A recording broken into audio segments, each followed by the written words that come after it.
पूरी दुनिया के तमाम साइंसदानों और इंजीनियर्स के लिए एक सिंगल सिस्टम ऑफ यूनिट्स की कितनी इंपॉर्टेंस है और क्यों एक सिंगल सिस्टम ऑफ यूनिट्स को फॉलो करना चाहिए, इसकी क्या वजह है। दिसंबर 1998 की बात है कि नासा ने मार्स के क्लाइमेट से डेटा कलेक्ट करने के लिए एक ऑर्बिटर भेजा जिसका नाम था मार्स क्लाइमेट ऑर्बिटर।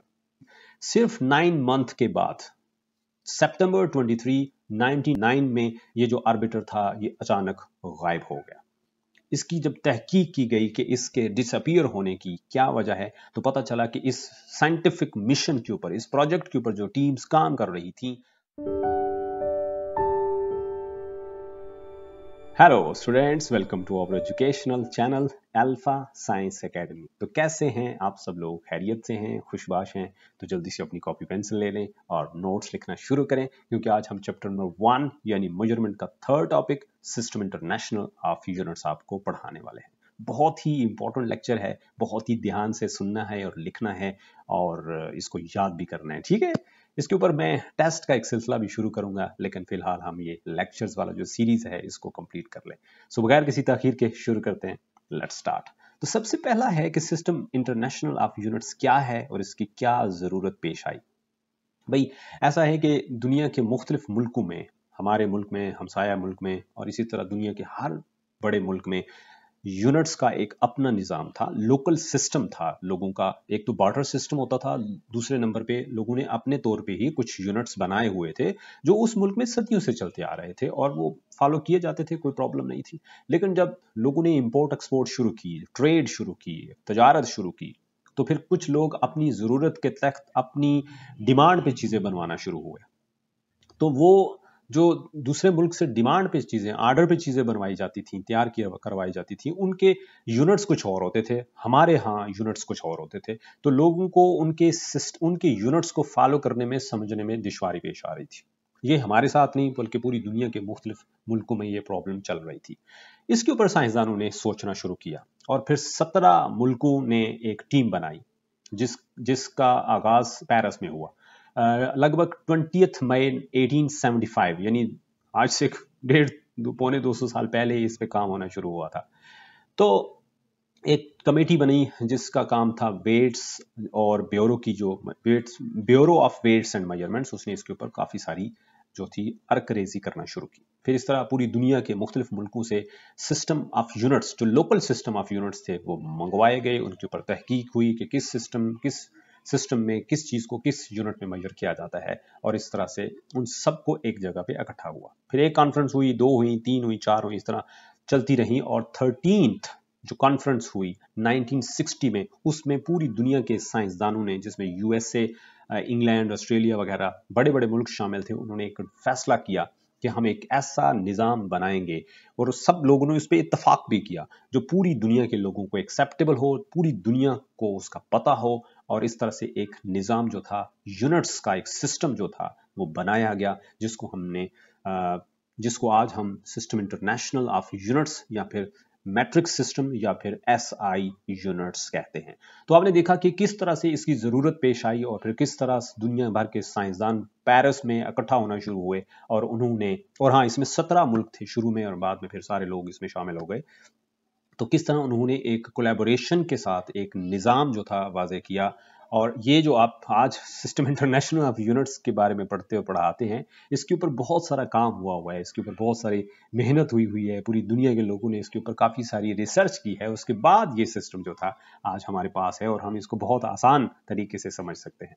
अच्छा, फिर ये जो सिस्टम था ये बड़ा सिंपल था। इसकी सिंप्लिसिटी और कन्वीनियंस, इसकी सादगी, इसके आसान और इसके सादा होने की वजह से जल्द ही पूरी दुनिया के लोगों ने इसको अडॉप्ट कर लिया और ये यूनिवर्सल यानी पूरी दुनिया में फैल गया। आज दुनिया के ज़्यादातर मुल्कों में बेशतर जो कौमें हैं, बेशतर मुल्क जो हैं, इसको, और स्पेशली वर्ल्ड्स साइंटिफिक कम्युनिटी जो है, पूरी दुनिया के जो साइंसदानों का जो एक ग्रुप है, वो आज इसी सिस्टम को फॉलो कर रहा है। आगे चलते हैं। अदर सिस्टम ऑफ यूनिट्स, जैसे मैंने पहले बताया कि दुनिया के मुख्तलिफ मुल्कों में लोगों ने अपनी अपनी सहूलत के लिए अपने अपने पसंद का एक सिस्टम ऑफ यूनिट्स जो था वो बना रखा था। इसमें 3-4 सिस्टम ऑफ यूनिट्स ऐसे हैं जो बहुत बहुत इंपॉर्टेंट हैं, जिसमें सबसे पहले है FPS, जिसको ब्रिटिश सिस्टम ऑफ यूनिट्स भी कहा जाता था। इसमें लेंथ को फुट में, मैस पाउंड में और टाइम सेकंड में मेजर किया जाता था। उसके बाद दूसरा जो सिस्टम जो बड़ा पॉपुलर था उसका नाम था CGS। जी हाँ, CGS, जिसमें लेंथ को सेंटीमीटर में, मैस को ग्राम में और टाइम को सेकंड में मेजर किया जाता था। और तीसरा जो कि बहुत इंपॉर्टेंट सिस्टम था जिसका नाम था MKS। जी हाँ, जिसमें लेंथ को मीटर में, मैस को किलोग्राम में और टाइम को सेकंड में मेजर किया जाता था। और ये बड़ा एक्सटेंसिवली यूज होते थे दुनिया के बड़े बड़े मुल्कों में, बल्कि कुछ मुल्कों में, एक से ज़्यादा मुल्कों में ये जो सिस्टम था, जैसे FPS है, ये तो बहुत ज़्यादा था। हालांकि सब कॉन्टिनेंट में, इंडिया पाकिस्तान में भी ये सिस्टम जो था वो अंग्रेज़ लेकर आए और शुरू में हमने इसी को फॉलो किया। आज भी दुनिया के बेशतर मुल्कों में ये जो सिस्टम ऑफ यूनिट्स हैं, ये वाले FPS, CGS और MKS, इनमें से कुछ यूनिट्स आज भी हम फॉलो करते हैं। मिसाल के तौर पे जब किसी की हैप्पी बर्थडे होती है तो बर्थडे वाले दिन जो केक लाया जाता है या हम लाते हैं केक, उसको आज भी हम पाउंड्स में ही मेजर कर रहे हैं। तो कुछ चीज़ें अभी भी ऐसी हैं जिसको पाउंड्स में, यानी पुराने जो सिस्टम ऑफ यूनिट्स हैं उनको ही मेजर किया जाता है, लेकिन जो साइंटिफिक काम है जितने भी, उन सब में हम सिस्टम इंटरनेशनल को ही फॉलो करते हैं और करना भी चाहिए। अच्छा जी, अब बात करते हैं काइंड्स ऑफ SI यूनिट्स, यानी जो हमारा सिस्टम इंटरनेशनल ऑफ यूनिट्स है उसमें कितनी तरह के यूनिट्स हैं, 2 तरह के या फिर 3 तरह के। तो जी 3 तरह के यूनिट्स हैं। There are 3 kinds of units in System International. सबसे पहले हैं बेस यूनिट्स, उसके बाद हैं डिराइव्ड यूनिट्स और नंबर 3 पे हैं सप्लीमेंट्री यूनिट्स। सप्लीमेंट्री यूनिट्स को जैसे मैं पिछले लेक्चर में भी बता चुका हूँ, सप्लीमेंट्री क्वांटिटीज को हम ज्योमेट्रिकल क्वांटिटीज भी कहते हैं। इसी तरह इनके यूनिट्स जो हैं सप्लीमेंट्री यूनिट्स के, उनको हम ज्योमेट्रिकल यूनिट्स भी कहेंगे। बात को आगे बढ़ाते हैं, बात करते हैं बेस यूनिट्स की। तो बेस यूनिट्स क्या हैं, इनकी डेफिनेशन आपको बताते हैं। 7 ऐसी फिजिकल क्वांटिटीज हैं जिनको हम बेस क्वांटिटीज कहते हैं, जिसमें mass, length, time, electric current, thermodynamic, temperature, intensity of light और अमाउंट ऑफ सब्सटेंस शामिल हैं। इन 7 फिजिकल क्वांटिटीज को डिफाइन करने के लिए, एक्सप्रेस करने के लिए और मेजर करने के लिए सिस्टम इंटरनेशनल ने जो यूनिट्स दिए उनको हम बेस यूनिट्स कहते हैं। कितनी अहमियत है बेस यूनिट्स की? भाई बहुत ज़्यादा इंपॉर्टेंस है। क्यों? क्योंकि जितनी भी डिराइव्ड क्वांटिटीज़ हैं उनके यूनिट्स बनाने के लिए हम इन्हीं 7 बुनियादी यूनिट्स को, बेस यूनिट्स को यूज़ करते हैं, फॉलो करते हैं। तो इस तरह से ये एक बुनियाद फराहम करती हैं बाकी तमाम यूनिट्स को बनाने के लिए। एक टेबल यहाँ भी दिखाया गया है जिसमें यूनिट्स और सिंबल्स दिए गए हैं 7 बेस यूनिट्स के, और आगे भी यहाँ भी एक टेबल आपको देते हैं जिसमें हम एक तो ये बड़ा खूबसूरत सा टेबल है और एक यहाँ पे हमारे पास टेबल है जिसमें मैस का ऐसा यूनिट है किलोग्राम, जिसका सिंबल है kg। लेंथ का जो यूनिट है ऐसा यूनिट मीटर है और उसका सिंबल m है, स्मॉल m। टाइम का second, small s। Electric current का ampere, capital A। Thermodynamic temperature का ऐसा यूनिट है केल्विन, कैपिटल K उसका सिंबल है। इंटेंसिटी ऑफ लाइट का ऐसा यूनिट कैंडेला है, C कैपिटल D, स्मॉल इसका सिंबल है। और अमाउंट ऑफ सब्सटेंस का यूनिट है मोल, जी हाँ मोल, और इसका सिंबल है MOL।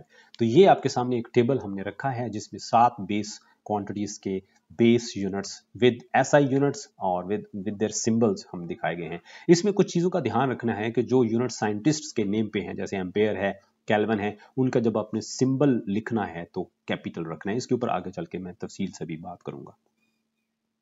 अब बात करते हैं डिराइव्ड यूनिट्स की। डिराइव्ड यूनिट्स क्या हैं भाई? डिराइव्ड क्वांटिटीज को, उसी तरह डिराइव्ड क्वांटिटीज को डिफाइन करने के लिए, मेजर करने के लिए, एक्सप्रेस करने के लिए जो हमारे पास सिस्टम इंटरनेशनल ने यूनिट्स दिए उनको हम डिराइव्ड यूनिट्स कहते हैं। इसको माखूज जो है इकाइयां कहते हैं उर्दू में, हिंदी में माखूज इकाइयां, क्योंकि ये अखज की जाती हैं। ये चीजें अखज कहाँ से की जाती हैं? बुनियादी यूनिट्स, बुनियादी इकाइयों में से, बेस यूनिट्स में से। तो यहाँ एक टेबल है, इस टेबल के ऊपर तफसील से बात करते हैं। ऐसी यूनिट्स जो होती हैं, कौन सी यूनिट्स? Derived units. ये बेस यूनिट्स और सप्लीमेंट्री, बेस यूनिट्स और सप्लीमेंट्री यूनिट्स की मदद से बनाए जाते हैं। अच्छा, अब यहाँ पे रफली 22, सिस्टम इंटरनेशनल के अंदर रफली 22 यूनिट्स हैं, 22 फिजिकल क्वांटिटीज हैं जिनको हम डिराइव्ड क्वांटिटीज कहते हैं और उनके यूनिट्स को हम डिराइव्ड यूनिट्स कहते हैं। एक टेबल जिसमें उनके सिंबल्स और उनके जो इक्विवेलेंट हैं बेस यूनिट्स में वो यहाँ भी दिया गया है। इसके ऊपर आप जरा इसको स्टडी करें, आगे चल के मैं इसके ऊपर दोबारा बात करता हूँ। तो ये है जी वो टेबल जिसमें हम आपको बताते हैं कि जी फोर्स जो है, फोर्स का यूनिट है न्यूटन, जी हाँ। और इसका सिंबल है कैपिटल एन। ये मैंने पहले भी बात की है कि जो सिंबल साइंटिस्ट के नेम पे हैं और उनके जो यूनिट साइंटिस्ट के नाम पे हैं उनका सिंबल कैपिटल होगा। बेस यूनिट्स में न्यूटन जो है वो बराबर होता है किलोग्राम मीटर पर सेकंड स्क्वायर। इसी तरह वर्क का यूनिट है जॉउल, सिंबल है capital J. In terms of base units newton metre या फिर किलोग्राम मीटर स्क्वायर पर सेकंड स्क्वायर होता है। पावर का यूनिट है वॉट और इसका सिंबल है कैपिटल डब्ल्यू क्योंकि साइंटिस्ट का नाम है। जो वाट है वो जॉउल पर सेकंड के बराबर होता है और in terms of base units बराबर होता है किलोग्राम मीटर स्क्वायर पर सेकंड क्यूब। इसी तरह प्रेशर का पास्कल, सिंबल है पी कैपिटल ए स्मॉल और इसका जो in terms of base units है न्यूटन पर मीटर स्क्वायर और kilogram metre -1 second -2 in terms of base units. Electric charge का यूनिट है कूलम, सिंबल है कैपिटल सी और in terms of base units ये है एम्पेयर सेकंड। आगे चलते हैं। Supplementary units. सप्लीमेंट्री यूनिट्स क्या होते हैं भाई? दो ऐसी क्वांटिटीज हैं, जी हाँ, दो ऐसी ज्योमेट्रिकल क्वांटिटीज हैं जिसमें प्लेन एंगल है और सॉलिड एंगल है। इनके यूनिट्स को हम सप्लीमेंट्री यूनिट्स या फिर ज्योमेट्रिकल यूनिट्स कहते हैं। इनको ये वो यूनिट्स थे जो ना तो बेस क्वांटिटीज की कैटेगरी में आ रहे थे और ना ही डिराइव्ड क्वांटिटीज की कैटेगरी में आ रहे थे, इसलिए इनका नाम सप्लीमेंट्री यूनिट्स रखा गया। ये कुछ ज्यादा नहीं है, फिर सिर्फ दो ही है। इनका एक छोटा सा टेबल भी है हमारे सामने। फिजिकल क्वांटिटी का नाम है प्लेन एंगल, ऐसा यूनिट है रेडियन, सिंबल है RAD रेड। इसी तरह सॉलिड एंगल 3 डायमेंशनल होता है। इसके ऊपर आगे चल के तफसील से एक लेक्चर दूंगा रेडियन और स्टीरेडियन पे, बल्कि अगला लेक्चर रेडियन और स्टीरेडियन पे होगा। स्टीरेडियन इज द ऐसा यूनिट ऑफ सॉलिड एंगल और इसका सिंबल है SR। ओके, अब एक बड़े ही इंपॉर्टेंट क्वेश्चन के ऊपर मैं बात करना चाह रहा हूं और वो ये है कि why is it important to have a standard system of units that is used by all scientists and engineers. पूरी दुनिया के तमाम साइंसदानों और इंजीनियर्स के लिए एक सिंगल सिस्टम ऑफ यूनिट्स की कितनी इंपॉर्टेंस है और क्यों एक सिंगल सिस्टम ऑफ यूनिट्स को फॉलो करना चाहिए, इसकी क्या वजह है। तो अब हम इंपॉर्टेंस ऑफ SI यूनिट्स या फिर importance of a single system of units की मैं बात करना चाह रहा हूं।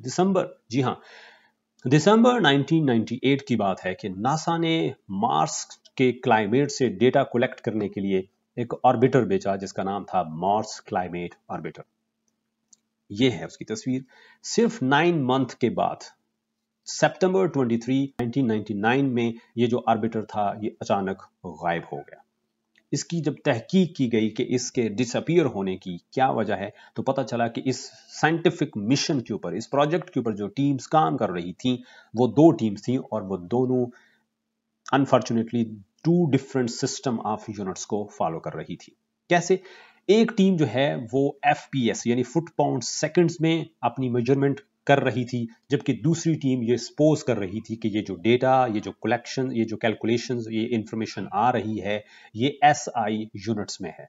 तो इस तरह से ये जो मिसअंडरस्टैंडिंग और मिसकैलकुलेशन हुई 2 डिफरेंट टीम्स के दरमियान, एक टीम किसी एक सिस्टम में अपनी इंफॉर्मेशन सेंड कर रही थी, ट्रांसफर कर रही थी, जबकि दूसरी टीम ये सपोज कर रही थी कि ये SI यूनिट्स के अंदर इंफॉर्मेशन आ रही है। तो ये जो कैलकुलेशन में गड़बड़ हुई उस वजह से ना सिर्फ कि ये जो मिशन था, ये जो प्रोजेक्ट था फेल हुआ, फ्लॉप हुआ, बल्कि इसके ऊपर लाखों करोड़ों डॉलर भी जाया हुए। उसके बाद फिर साइंसदानों ने ये फैसला किया कि आज के बाद हम जिस भी साइंटिफिक मिशन के ऊपर, जिस भी प्रोजेक्ट के ऊपर काम करेंगे, हम किसी एक सिंगल सिस्टम ऑफ यूनिट्स को ही फॉलो करेंगे।